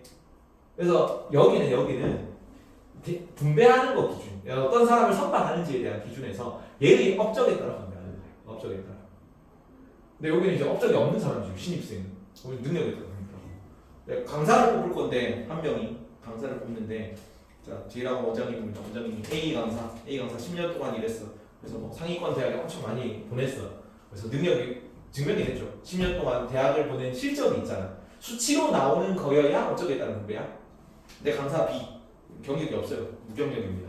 근데 서울대 졸업 학벌이야. 그러면은 얘가 이제 업적은 없지만 업적을 평가할 만한 자료는 없지만 포텐을 보니까 나중에는 얘보다 더 잘 가르칠 것 같다는 생각인 거죠. 그래서 B를 뽑는 거면 능력에 따른 분명인 거지. 이런 개념이에요. 알 필요 없고요. 그러니까 알긴 알아야 되는데 이렇게까지 자세히 안 나온다. 고2는 대충 넘어갑니다. 자, 그냥 한번 훑어보고 넘어갑니다. 1학년도 다 했고요. 내용이 똑같다. 자, 장점. 성취동기 창의성 생산성 업적 능력에 따른 분배는 어때? 올라가는 거. 그지? 업적 능력. 내가 많이 업적을 이루고 많이 능력이 있으면 많이 분배해 줄 거야. 그러면 내가 열심히 노력하고 많이 창의적이고 많이 생산적이겠죠. 그리고 필요에 따른 분배는 과열 경쟁, 사회적 약자 배려. 과열 경쟁은 완화될까, 과열 경쟁이 심화될까? 필요에 따른 분배를 따르면 과열 경쟁은 완화되겠죠. 노력 안 할 필요 없잖아. 노력하든 안 하든 다 많이 필요한 사람한테 더 많이 줄 건데.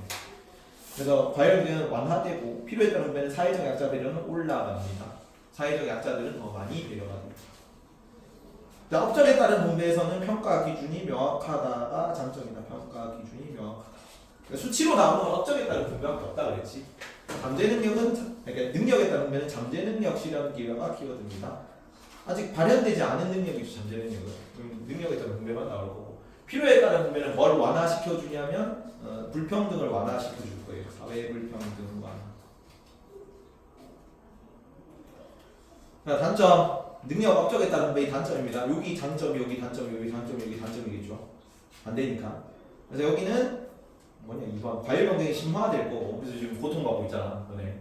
고통받는 이유가 과열 경쟁 때문이고 업적 능력에 따라 분배하기 때문에 대학교를 그래서 이제 과열 경쟁 때문에 힘든 거고 사회적 약자는 소외되기 쉽겠죠.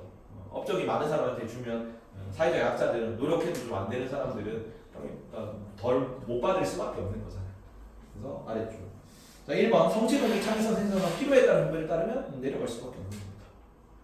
자 그리고 업적에 따른 분배 서로 다른 업적을 비교하기 어렵다. 서로 다른 업적을 비교하기 어렵다. 자 예를 들어서 영어, 수학, 영어 사회 갑시다. 영어 사회 갑 있고 지우, 시연이 이렇게 있다 칩시다. 자, 지우가 영어를 잘해가지고 영어 1등급, 사회 2등급이 나오고 시연이가 영어를 사회를 잘해, 사회를 1등급, 영어 2등급 이렇게 나왔다 칩시다.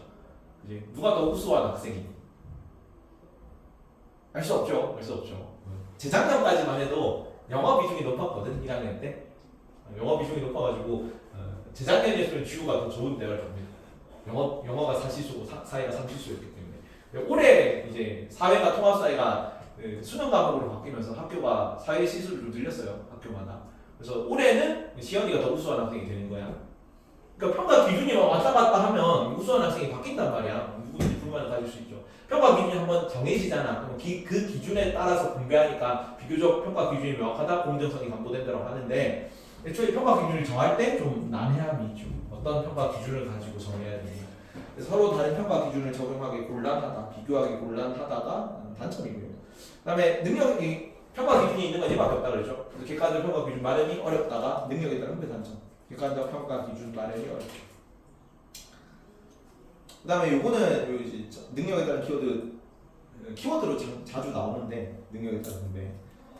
선천적, 우연적, 이게 우연적이네. 우연적, 선천적, 환경적 영향의 요소의 영향을 받기 쉽습니다.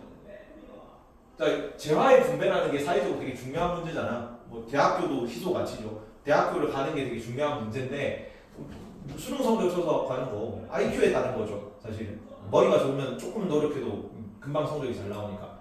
그러면은 그 머리가 좋고 IQ가 좋고 나쁘고는 로또잖아. 태어날 때 선천적으로 우연적으로 정해지는 거니까.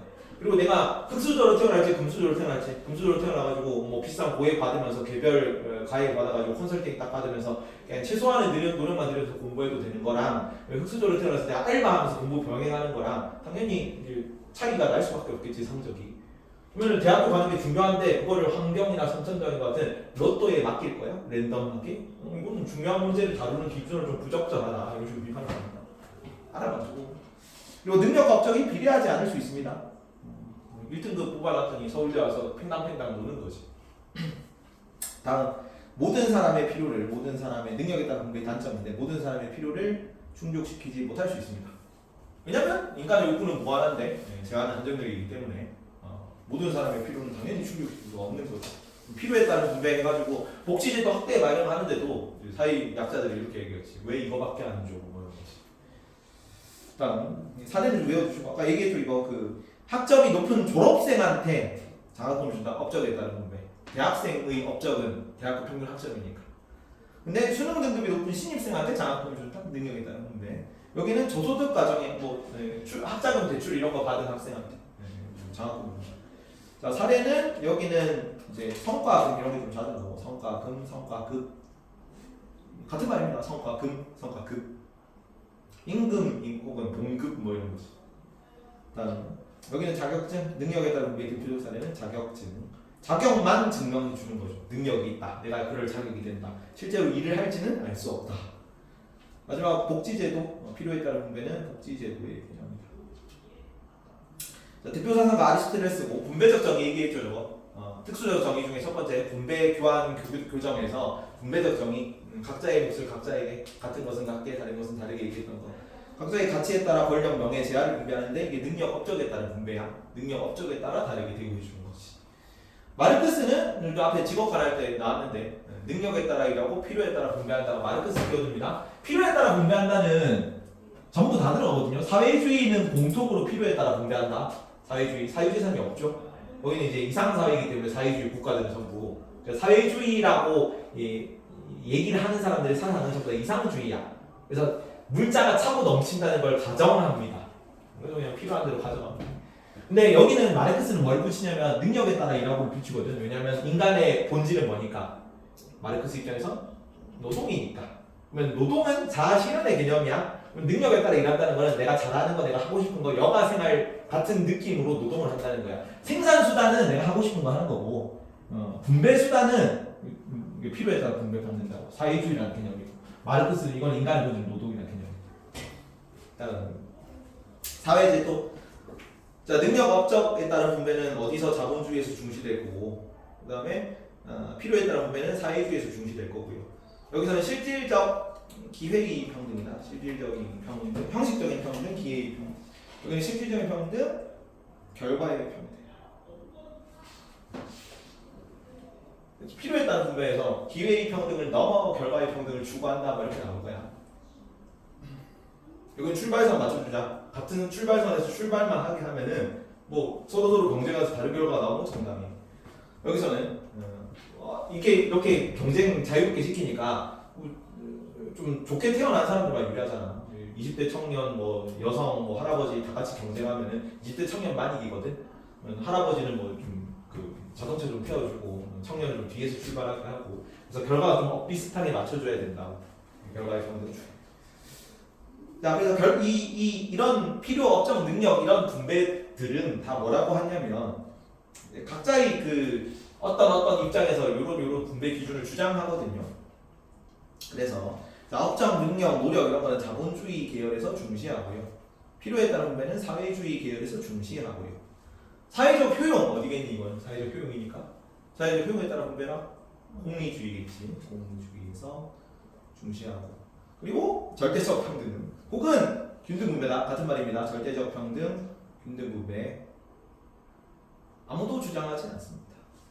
나한테 휠체어를 주는 개념이랬어. 나는 휠체어가 필요 없습니다. 자, 독립적 기준에 따라 분배된 정의로운 결과 이게 막 서로 자기 기준이 맞다 싸우고 있거든. 근데 이 롤스 노직이 보기에 얘네들이 왜 싸우고 있냐면 자기들 입장입니다. 자기들 주장하기로. 자, 사회주의는 노동자들이 더 많이 분배받는 결과. 그다음에 자본주의는 자본가들이 더 많이 분배받는 결과를 미리 정해놨어. 그 다음에 자본가들이 많이 받기 위한 기준을 결과에다 끼워 맞춘 거예요. 그러니까 오씨 나는 자본가들이 많이 받아야 되니까 노력이 중요하고 능력이 중요하고 업적이 중요하다고 막 기준을 끼워 맞추니까 자기 기준이 맞다고 서로 싸우는 거예요.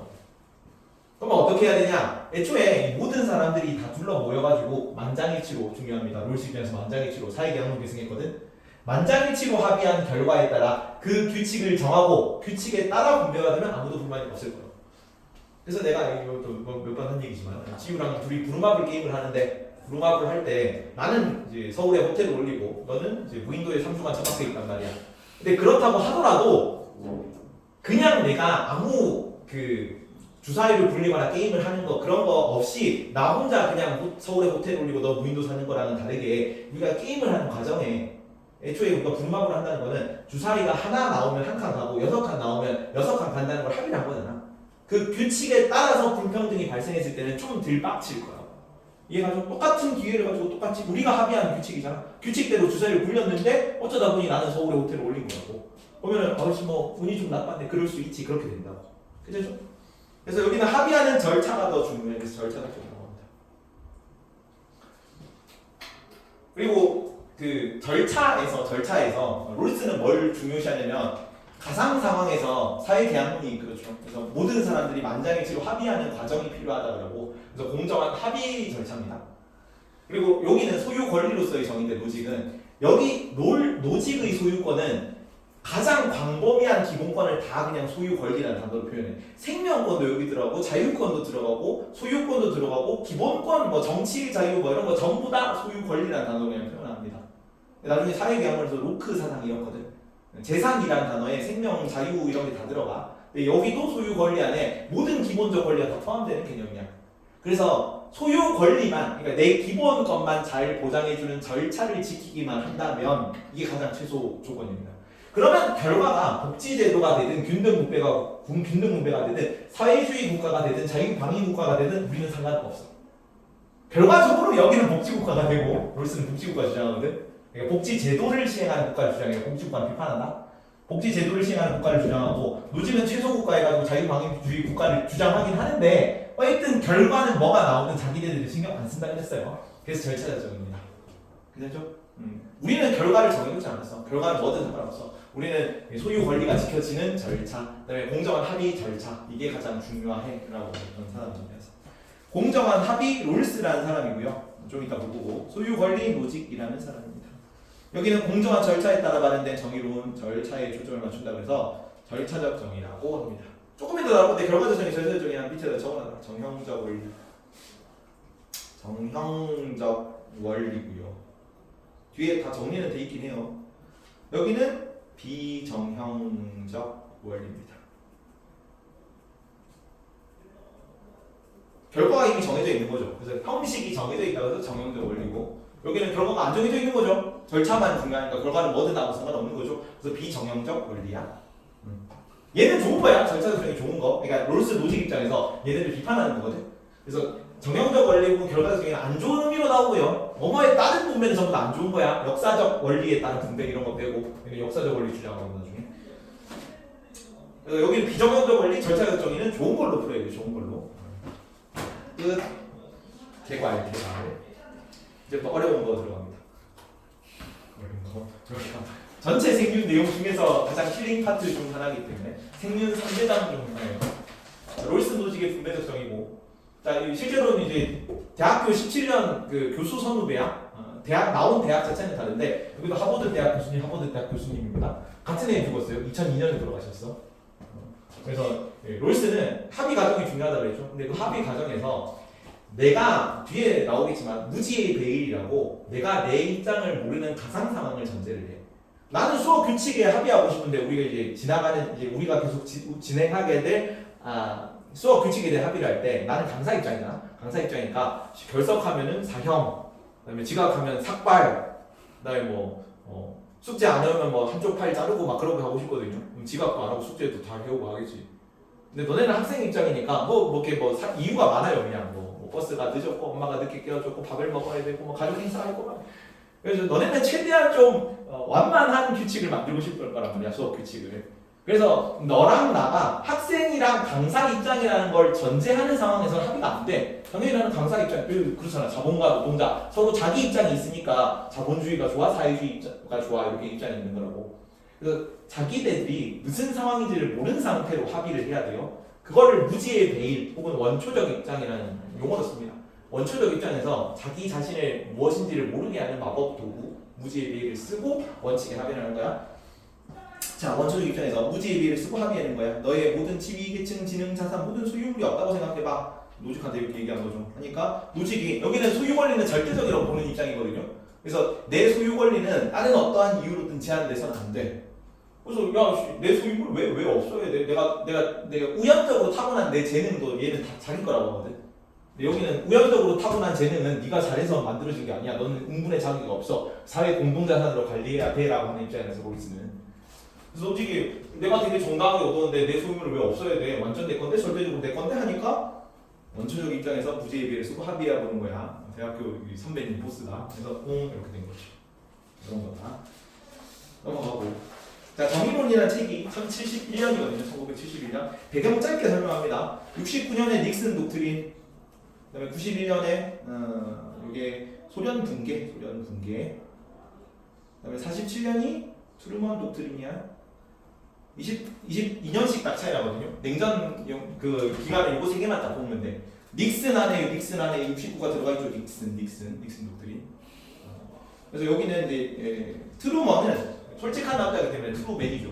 솔직하게 이게 미국 대통령입니다. 미국 대통령이가 솔직하게 나는 공산주의 싫어. 냉전 형성. 근데 얘는 좀 홍합을 hun익한 거죠. 홍합을 hun익해서 사회주의랑 좀 잘 지내볼 수 있지. 그래서 냉전 완화, 데탕트라고 합니다. 그다음에 91년에 소련 붕괴하니까 냉전 종식인 거지. 근데 정의론 책이 언제 나왔어? 71년. 뭐 이후에 닉슨 독트린 직후에. 그래서 이전까지 차라리 뉴딜 정책 이럴 때는 복지제도 같은 걸 얘기할 수 있어. 뉴딜은 복지 정책이죠. 근데 그런 걸 얘기할 수 있었던 이유는 뭐냐면 그때 사회주의가 없었거든. 근데 47년부터 냉전이란 말이야. 근데 복지제도는 조금 자본주의 중에서 사회주의 쪽에 가까운 거죠. 근데 체제 경쟁하는데 47년부터 69년 사이에는 복지제도를 얘기할 수가 없어. 롤스가 이전부터 최근 이후의 첫 책이긴 한데 논문으로 계속 관련된 내용을 얘기했어요. 복지제도 하자고. 근데 그냥 묻혔죠. 왜? 시기가 이래서. 근데 71년에 딱 책을 냈을 때 이전에 이제 사회주의랑 좀 잘 지내볼 수 있는데 69년이니까. 근데 이전까지 자본주의 원툴로 가다가 체제 우월성을 입증해야지. 그래서 자본가들이 노조 막 이러고 있는데 계속 자본주의 원툴로 가니까 자본주의의 모순이 막 중첩돼가지고 폭발하는 시기였단 말이야. 그러니까 그런 사회 모순을 지적하면서 나온 복지제도를 시행하자는 논의가 이제 사회주의랑 좀 친하게 지내니까 이거 좀 도입돼도 되지 않을까에 대한 사회적 논쟁으로 번져가지고 유명해진 책이에요. 그런 책이에요. 정의론. 그래서 이게 정의에 대한 논의가 고대 그리스 2000년 전이에요. 2000년 동안 묻혀 있었거든. 근대철학은 전부 다 인식론 계열이기 때문에 인식론, 존재론 이런 거 다룬다고. 그래서 한참 동안 얘기를 안 하다가 2000년 만에 이 정의라는 주제를 끌어올린 사람이라서 유명한 사람입니다. 40년 동안 정의만 연구했고 그래서 별명이 단일 주제에 대한 철학자. 단일 주제는 정의입니다. 정의. 그래서 이 정의론이라는 책에 나온 문구다. 유명한 문구이기 때문에 외워야 된다. 이 문구는. 제시문으로 맨날 나옵니다. 자, 사상 체계의 제1덕목을 진리라고 한다면 철학의 제1덕목이 진리라면 사회 제도의 1덕목은 뭐다? 정의입니다. 그래서 책 이름이 정의론이죠. 정의론. 그리고 이 키워드를 미리 잡아놓자. 3개만 써라. 3개만 위에다 쓰십시오. 자, 롤스는 뭐로서의 정의라고 하냐면 공정으로서의 정의. 공정한 학위 과정을 거쳐서 정의의 원칙이 수립될 거거든. 그래서 얘 키워드는 공정이다. 공정으로서의 정의가 키워드고요. 로직은 소유 권리로서의 정의입니다. 소유권이 기본권, 뭐 재산권, 생명권 다 포함한 거랬죠. 소유 권리가 가장 중요해. 소유 권리로서의 정의. 나중에 왈처라는 사람이 나올 건데 여기는 다원적 정의가 키워드입니다. 다왈처 정의 기억납니까? 1학년 때? 뭐 얘기했다. 여기는 롤이잖아. 룰을 생각하세요. 룰 규칙이지. 그다음에 로우가 법이잖아. 법 규칙 뭐 이런 거 생각해서 공정한 규칙, 건강한 법 이런 거 생각하십시오. 롤스. 노직은 노동과 직업을 통해서 얻은 내 소유 권리는 정당해. 노동과 직업 생각해서 소유 권리 이렇게. 이런 키워드들이 나와. 그러면 공정한 어쩌고저쩌고 바로 롤스, 그다음에 소유 권리 어쩌고저쩌고 나오면 바로 노직, 다원적 어쩌고저쩌고 하면 바로 왈처 가면 돼요. 오케이, 넘어갑니다. 그래서 공정으로서의 정의고. 자, 중요합니다. 여기는 사회계약이기 때문에 공정으로서의 정의. 현대 사회계약론자거든. 사회계약은 전부 다 뭐다? 만장일치야. 뭐 싫어하겠니? 다수결 싫어할 거야. 누구 비판하겠니? 공리주의 비판할 겁니다. 논리적이죠, 되게.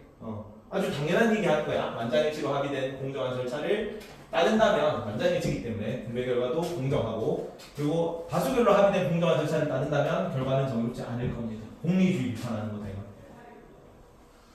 그리고 나는 결과를 정해놓지 않았기 때문에 내 절차적 정의는 순수한 절차적 정의라고 얘기를 해요. 순수한. 최근에는 잘 나오는 내용은 아니라서 롤스 원전에는 나오거든요. 근데 나올 것 같은데 아직 안 나왔어요, 제대로. 그래서 완전한 절차적 정의는 이것만 주의하세요. 나는 결과는 안 정했어. 과정 절차만 있어. 그래서 순수한 절차적 정의고 완전한 절차적 정의가 안 좋은 거다. 절차도 정해져 있고 결과도 정해져 있다 그래서 완전하다 그래서 완전한 절차적 정의야. 근데 얘는 절차적 정의고 결과는 정해지면 안 되거든. 그래서 완전한 절차적 정의는 비판하는 걸로 나와요. 불완전한 절차적 정의는 결과만 정해져 있는 거야. 절차가 안 정해져 있죠. 그래서 불완전하다. 그래서 이 절차적 정의를 강조하는 거고 여기는 평등주의적 자유주의라 그래요. 요거는 이 원칙은 경제적 복지주의고 이 원칙은 정치적 민주주의입니다. 그래서 민주주의와 이건 자유 원칙이거든. 복지주의 이건 평등 원칙이라서 자유와 법 평등의 조화를 추구한다는 사실로 나옵니다. 자유와 평등의 조화 추구.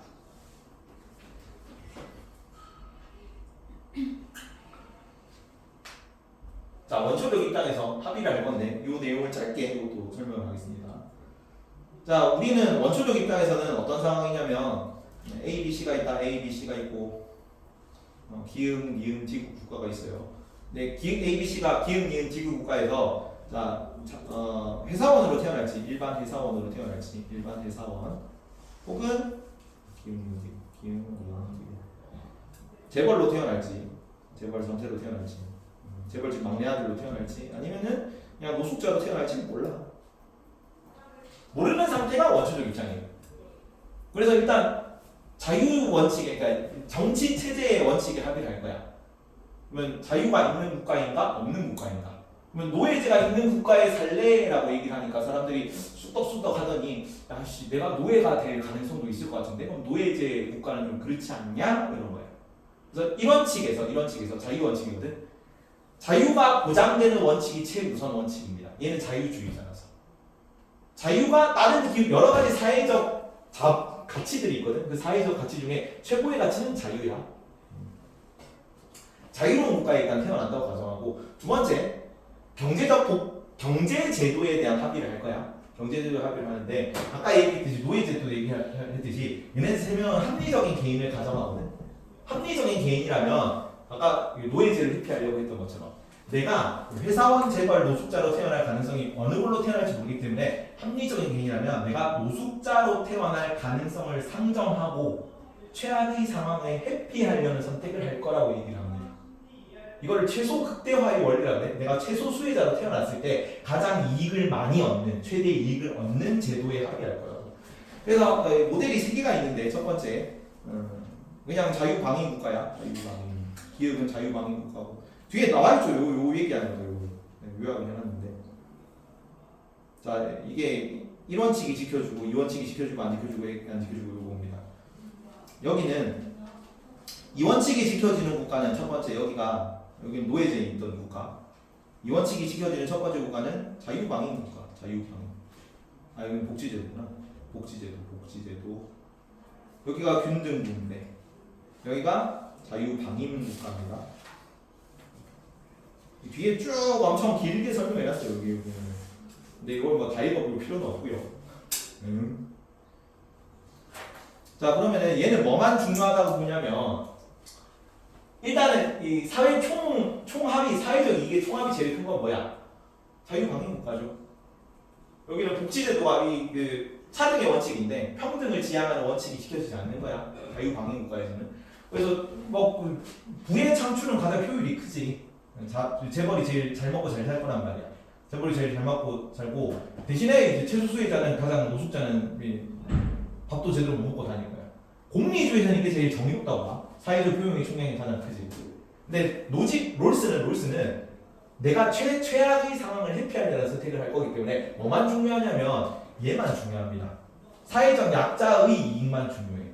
그러면은 복지국가, 균등국가, 자유방위국가 중에 뭐가 최소 수혜자의 이익이 가장 크지? 이 세 개 중에 복지제도가 제일 크지. 그래서 자유주의 이원칙이 지켜지는 국가 중에 복지제도를 시행하는 국가가 가장 정의로운 국가예요. 요약한 게 밑에 뒤에 있는데 이건데 내용만 봐. 요거만 딱 봅시다. 민주주의 사회는 정치 구조에 개인 의사가 반영될 가능성이 높기에 최소 수혜자 최대 이익은 반드시 그런 것은 아니지만 일반적으로 이런 칙이 지켜지는 사회에서 가장 높다를 보면은 내가 일부러 이 수치를 그런 식으로 맞췄거든요. 여기는 복지제도 균등의 자유방임, 복지제도 균등의 자유방임인데 똑같은 걸 정치 경제제도가 똑같을 때는 이익은 극빈층의 이익은 300, 250, 200, 150, 150으로 이쪽이 더 높죠. 그래서 이런 칙이 최소수의 이익이 더 큰 거야. 이런 칙이 지켜질 때 자유가 지켜지는 경우가 경제 시대가 어떻든 간에 이익이 더 크겠지. 다음, 그래서 일반적으로 이런 칙이 지켜지는 사회를 선택할 거고 균등호배 국가는 노동력이 가장 저하된 국가라서 이런 칙이 지켜지든 지켜지지 않든 가장 생산성이 낮습니다. 민주적 균등분배 국가는 2, 3, 4회로 제시되긴 하지만 요거 민주주의가 지켜지는데 균등분배야. 이거는 2, 3, 4이기 때문에 현실화된 적이 없어요. 그리고 권위주의 계획경제 이런 거 있거든. 권위주의인데 이런 칙이 지켜지지 않는데 균등분배야. 소련이나 중국 같은 경우 계획경제 기반의 사회주의 국가, 스탈린치아 소련 뭐 이런 거.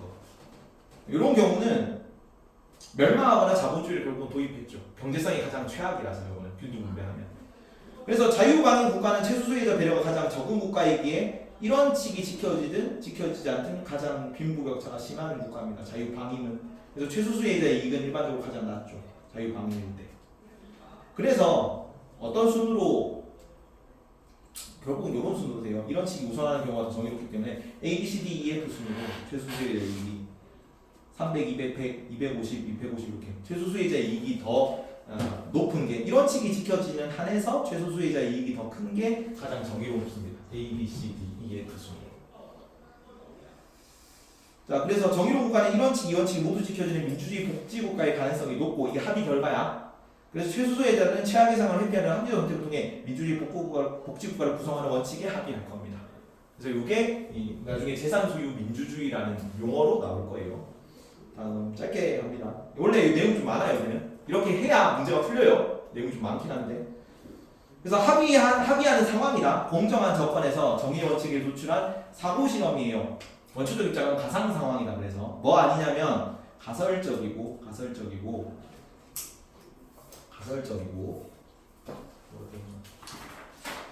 비역사적인 상황입니다. 비역사적 가설적 상황. 뇌내 망상이라는 얘기 좀 쉽게 말하면 현실 얘기가 아니란 거야. 그래서 원시 상태도 아니고 원시 상태는 뭐 태초에 있었던 그런 상태입니다. 실제로 존재하지 않았던 사태야. 그래서 비역사가 키워드다. 비역사. 나중에 노직은 역사적 상황이 키워드다. 자, 그러면 이런 상황의 입장 당사자는 어떠냐? 자신의 이익에만 관심을 가진 타인에게는 상호 무관심한 개인입니다. 상호 무관심. 하지만 신뢰 가능한 합리적인 경제. 이거 신뢰 가능하다 그래서 애들이 몇 번 틀렸거든. 상호 무관심하다는 거는 뭐냐면 내가 나의 이익을 극대화하는 것만 이익이 있는 개인, 관심이 있는 개인이거든요. 부의 분배와 관련된 원칙이 합의하기 때문에 내가 어떻게 하면 이득을 가장 많이 받는 제도일까를 생각하는 거지. 내가 남한테 동정심을 가져가지고 얘가 5 정도 받을 거면 내가 마이너스 10 정도 돼도 돼요. 혹은 내가 얘한테 증오심을 가져가지고 얘 마이너스 5 정도 한다면 나 마이너스 10 정도 해도 돼요. 이런 식으로 타인의 입장에 나의 이해관계가 얽매이지 않는다는 얘기야. 나의 이익만 생각하는 개인이라고. 하지만 상호 무관심하지만 상호 신뢰 가능해요. 뭐냐면 이 신뢰 가능은 얘도 합리적인 개인이고 그리고 우리 모두가 합리적인 판단을 거쳐서 정의원칙에 합의했다면 얘가 무죄의 배의를 벗은 상태에서도 그 원칙을 지키기 위해 최선을 다할 거다. 원칙을 준수할 거라고 믿을 수 있는 개인이야. 그래서 무관심하지만 신뢰 가능한 거야. 같이 나올 거예요. 틀린 거 아니다. 그런 상식. 그래서 합리적인 존재고 그래서 자신의 이익을 위해서는 도덕적 결정도 가능합니다. 그러니까 원칙에 따를 수 있다는 얘기고 질투심, 동정심 등 감정의 합리적 판단을 방해받지 않아요. 하지만 나 자신에 대해서는 모르거든. 무죄의 배를 썼기 때문에. 근데 심리학, 경제학 등 일반적인 배경 지식을 알고 있습니다. 일반적 배경 지식.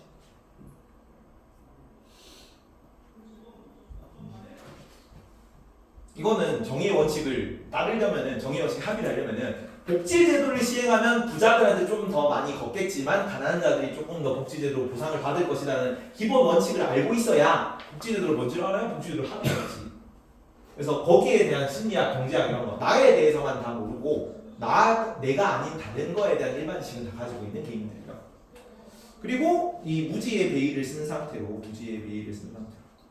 원칙에 합의를 하는 거죠. 이해관계에 영향을 끼칠 수 있는 개인적 정보, 지능이나 재능이나 가치관, 나에 대한 모든 걸 잊어버리는 거야. 차단하는 장치입니다. 내 환경, 지위, 재능 뭐 이런 걸 다 몰라. 그래서 자신의 지위와 상태를 모르는 합리적인 개인들은 반드시 뭐 할 거다? 최악의 상황을 회피하려는 할 거야. 그래서 가장 열악한 상황에 처할 때 최선이 되는 분배 방식, 최소수의자의 이익이 최대가 되는 분배 방식에 동의할 거야. 이게 이제 1원칙, 2원칙인 거죠. 외우십시오. 1원칙 12, 16, 19번부터 먼저 보고 갑니다.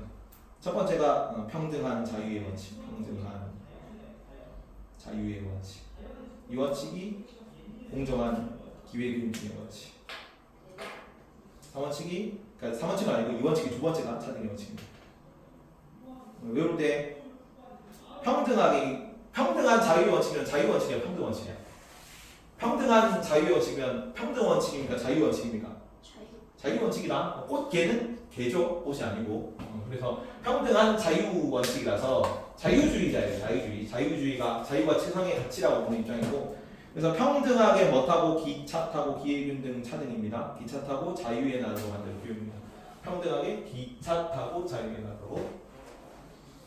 자, 평등한 자유는 기본적 자유, 정치적 자유, 언론 집회, 출판 자유, 양심 사상, 종교 자유 이런 거를 기본적 자유라고 하는데 기본적 자유를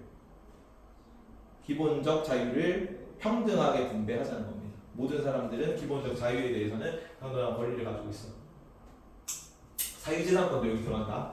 근데 생산수단에 대한 권리는 기본권은 아니에요. 생산수단은 토지, 노동, 자본 이런 거거든. 모든 사람들이 건물주일 필요는 없고 모든 사람들이 공장 주인일 필요는 없어요. 그거는 뭐 가질 수도 있고 안 가질 수도 있다는 거죠. 하지만 내가 뭔가를 가질 수 있는 권리 자체는 보장해 줘야 돼. 사유재산권. 자, 롤스는 더 광범위한 자유를 위해 기본적 자유를 제한할 수 있다고 봅니까?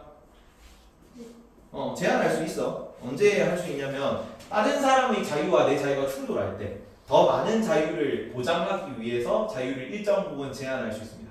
하지만 뒤에 나오겠지만 침해할 수는 없어요. 자유가 아닌 이유로 자유를 제한하는 게 침해다. 신체의 자유가 있다고 길 가는 사람 칼빵 놓으면 안 되겠죠. 그런 거 얘기하는 거. 하지만 경제적 불평등이 지나치면 오히려 기본적 자유가 침해될 수 있다. 이건 뭔 얘기냐면은 내가 자유가 최우선 가치란 말이야. 근데 내가 기본 생활이 보장이 안 돼. 최저 생활이 보장이 안 돼. 그러면은 한 사람이 노숙자 불러가지고 야 너 평생 동안 투표권 행사 안 하면은 내가 매달 10만 원씩 줄게. 그러면 이제 당장 먹을 게 없으니까 매달 10만 원이라 그러면서 투표 안 하면 되겠네? 하면서 기본적 자유를 포기할 수 있단 말이야. 근데 기본적 자유가 더 우선하는 권리거든요. 그래서 불평등이 너무 심한 거는 오히려 기본적 자유, 최상의 가치인 기본적 자유가 침해되기 때문에 먹고 살 수 있는 최소한의 불평등은 최소한의 기본적인 먹고 살 수 있는 방안을 마련해줘야 돼. 심한 불평, 너무 극심한 불평등은 완화하려는 노력이 필요하다는 겁니다. 지나친 불평등 완화 두 번째 원칙이 필요하고, 하지만 평등을 명분으로 자유가 침해될 수는 없습니다. 그러니까 복지제도를 위해서 투표권이 제한될 수 없다는 얘기입니다. 왜냐하면 1원칙이 2원칙보다 더 우선하는 가치이기 때문에 자유가 최상의 가치겠죠. 그래서 축차적 서열이라 그래. 1원칙이 2원칙보다 더 우월한 위치에 있는 겁니다. 다른 사람들이 갖게 될 보다 큰 선을 위하여 일부 사람이 자유가 박탈되는 것을 거부한다. 공리주의 비판 의미가 좀 있는 거죠. 노예제 같은 거 다른 사람들이 갖게 될 보다 큰 선이 있죠. 백인들의 큰 선. 하지만 일부 흑인들이 자유가 박탈될 수 있잖아. 노예제를 하면. 그런 거 거부한다. 자유주의자라서 그래. 개인의 자유가 가장 최상의 가치라서. 다음 공정한 기회균등의 원칙. 차등까지 하고 마칩니다. 자, 불평등에 기대하는 직위직책에 이게 상위 계층이다. 상위 계층에 접근할 수 있는 기회가 모두에게 균등하게 개방돼야 돼. 그래서 기회평등 보장이 되고 기회평등 보장. 유사한 재능과 동기를 지닌 사람 입장이 같다면 성공의 확률도 뭐여야 돼? 같아야 돼. 유사한 성공의 전망을 보장한다. 출발선을 맞춰주라는 얘기고 사다리 걷어 서기 하지 말라는 얘기입니다. 불평등이 발생할 수 있지. 이런 식을 하면 무조건 불평등이 발생하거든. 근데 내가 노력해서 사다리를 올라갈 수 있는 기회는 보장돼야 된다고. 우대받을 수 있는 직업뿐만 아니라 삶의 기회까지 평등하게 개방돼야 되고 직업을 평등 분배하는 건 아니고 직업에 대한 기회의 자유가 기회를 평등 분배하는 거. 마지막 차등 분배, 차등의 원칙. 사회 경제적 불평등은 누구에게? 최소수혜자에게. 최소수혜자는 그 사회에서 가장 혜택을 적게 받는 사람이고 사회적 약자입니다. 일반적으로 노숙자, 빈민자 이런 거에게 최대 이익을 가져다 줄 때만 가장 큰 혜택을 줄 때만 정당화된다. 이런 사회제도 국가가 복지제도라 시행되는 국가였죠. 지나치는 우연성을 활용하는 것이 최소 수혜자를 포함한 모두 이익에 기여한다. 자연적 우연성, 재능 같은 거야. 근데 재능을 활용하는 것이 최소 수혜자를 포함한 모두 이익에 기여할 때만 정당화될 수 있다는 얘기입니다. 하지만 차등의 원칙을 만족하는 것 이상의 우연성에 따른 불평등은 조정이 필요해. 뭔 얘기냐면 너무 불평등은 자연적이에요. 뒤에 나오겠지만 불평등은 자연적이지만 그 불평등이 너무 극심해져서 그 이제 만족하는 차등의 원칙을 만족하는 이상의 우연성에 따른 불평등은 부정의하는 거야. 너무 극심한 불평등은 부정의하기 때문에 그 불평등과 부정의를 완화하려는 시도가 차등의 원칙입니다. 그래서 이 원칙이 지켜지지 않는 사람에는 차라리 균등분배가 낫다. 균등분배를 하라는 게 아니야 이거는. 균등분배 이 원칙이 지켜지지 않아. 그리고 자유방역 거잖아. 자유방역 국가보다는 200, 200, 200이 여기가 더 사회적 효용이 높잖아. 최소수혜자의 이익이. 차라리 균등분배를 하라는 거지. 균등분배 하라는 게 아닙니다. 복지제도 시행하라는 거지. 이것도 알아둬라. 선지가 뭐로 나오냐면은 정의의 원칙에 의해 허용되는 균등분배가 존재할 수 있다. 옳은 선지로 나왔어요. 근데 균등분배 허용하는 게 아니랬죠. 균등분배 하라는 게 아니라 정의의 원칙이 이 원칙이 지켜지지 않는다면 차라리 균등분배가 낫다는 거야. 이 원칙을 지키라는 얘기입니다. 저는. 예?